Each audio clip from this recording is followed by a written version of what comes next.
मित्रांनो, आम्ही आहोत इंग्लिश चॅनलमध्ये, जो फ्रान्स आणि इंग्लंडच्या मधोमध जाणारा हा चॅनल आहे. आणि आता तुम्ही वेदर बघू शकता, जवळपास 6 ते 7 मीटरच्या लाटा आहेत, ज्याला मी स्वेल्फ बोलतो. 6 to 7 मीटर्स ऑफ स्वेल्फ. आणि विंड फोर्स 9, वॉलेंट स्टॉर्म. म्हणजेच वाऱ्याचा वेग हा 49 to 50 नॉटिकल माइल्स पर आवरच्या आसपास आहे. हे आपण समजू शकतो जवळपास 80 ते 85 kilometre per hour. वॉलेंट storm warning आहे. आता जहाजाची स्पीड केवळ 2 ते 3 नॉट आहे. मी विचार करू शकतो की पाण्यामध्ये किती पॉवर आहे. हा 70,000 टनचा जहाज रोखून धरला आहे या पाण्याने. विचार करा काय पाण्यामध्ये पॉवर असेल.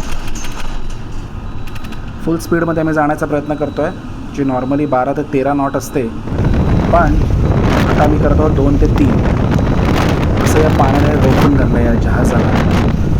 70,000 टनचा जहाज आणि त्याला पूर्ण पॉवरनिशी रोखून धरला आहे. बघू शकता आपण